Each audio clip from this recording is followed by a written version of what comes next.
নমস্কার, আমি সোমাস কিচেনে আপনাদের সবাইকে স্বাগত জানিয়ে আজকে আমার রেসিপি শুরু করছি। আজকে আমি শেখাবো ক্যারামেল পুডিং। আমার লাগবে 1 টিন কনডেন্স মিল্ক, যে কোনো কোম্পানির কনডেন্স মিল্ক হলেই হবে, 4টে ডিম নর্মাল টেম্পারেচারে, একটু চিনি, 1 কাপ দুধ আর 2 পিস পাউরুটি।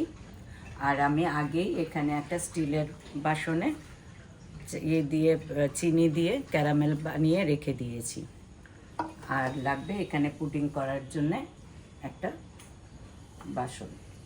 আচ্ছা, এবার আমি মিক্সিং জারে সব এক এক করে দিয়ে দেবো।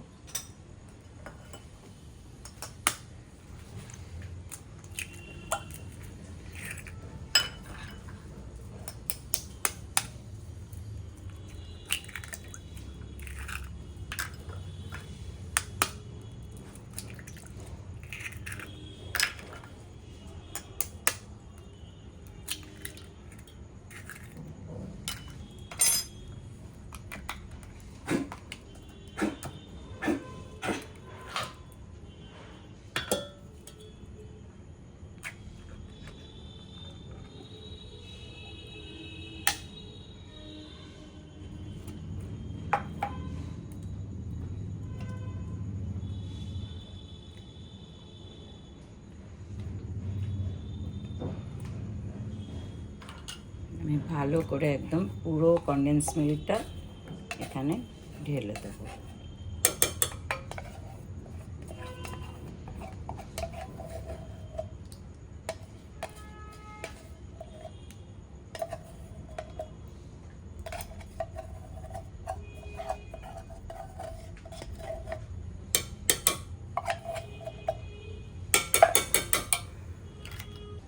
এবার আমি দুধটা দিয়ে দেবো।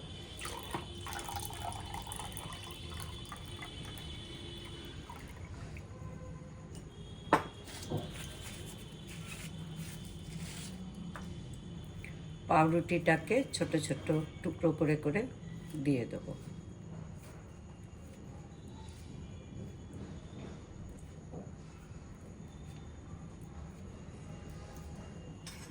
যেহেতু আমি দুধ কনডেন্স মিল্কের সঙ্গে দুধ মিশিয়েছি 1 কাপ, সেহেতু আমি একটু চিনি দেবো।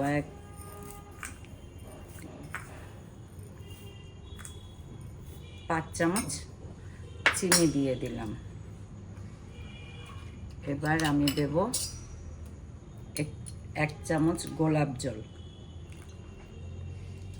আপনারা ইচ্ছা করলে ভ্যানিলা এসেন্সও দিতে পারেন, কিন্তু আমার কাছে গোলাপ জলটাই বেশি ভালো লাগে। এবার আমি এখানে জলটা গরম হতে দিয়ে দেবো।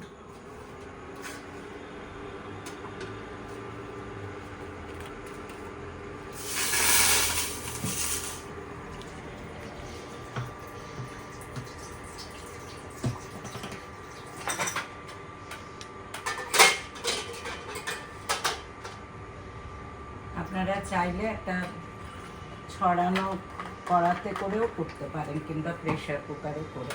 আমি এবার ঢাকা দিয়ে জলটা গরম হতে দেবো। আর এটাকে আমি মিক্সিতে একটু মিক্স করে নিয়ে এবার আমার মিক্সিং করা হয়ে গেছে। এইরকম হবে জিনিসটা। এবার আমি মলটা ঢেলে দেবো।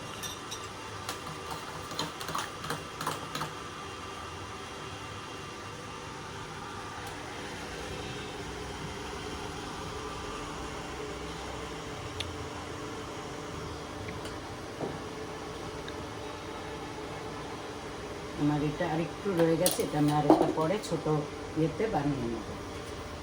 এবার আমার জল এখানে ফুটে গেছে, এটাকে বসিয়ে দিলাম। এবার একটা ঢাকা দিয়ে দিই, দিয়ে এটা ঢেকে আমি আঁচটা মিডিয়ামে করে দেবো। এবার আমাকে 30 মিনিট পর্যন্ত এটা হতে দিতে হবে।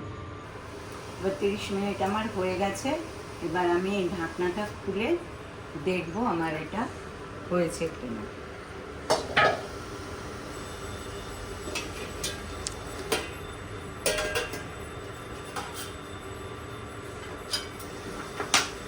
আমি এরকম একটা ছুরি কিংবা একটা কাঠি কিছু একটা নিয়ে এভাবে মাঝখানে দেখব, ব্যাস এটা হয়ে গেছে। এবার আমি বন্ধ করে দেবো এটাকে। এবার নামিয়ে এটাকে একটু ঠান্ডা হতে দেবো। ঠান্ডা হওয়ার পর আমি 3 ঘন্টার জন্য ফ্রিজারে রেখে দেবো। সেট হলে তারপর এটাকে উল্টিয়ে আমি সার্ভ করব। কারণ ভালো করে ঠান্ডা না হলে পরে সেটটা ঠিক মতো হয় না, উল্টাতে গেলে ওটা ভেঙে যাওয়ার চান্স থাকে। সেই জন্য আমি এখন এটাকে একটু ঠান্ডা করে ফ্রিজারে রেখে দেবো 3 ঘন্টা, তারপর আবার আপনাদের সঙ্গে দেখা হবে। আমার এটা 3 ঘন্টা রেখেছি, মোটামুটি একটা সেট হয়ে গেছে। এবার ছুরি দিয়ে একটু এদিকটা এইভাবে করে নেব।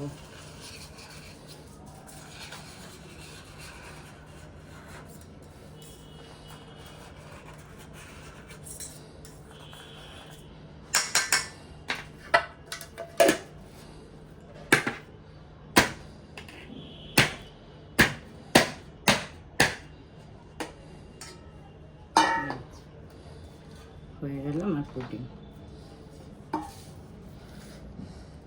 এবার এটাকে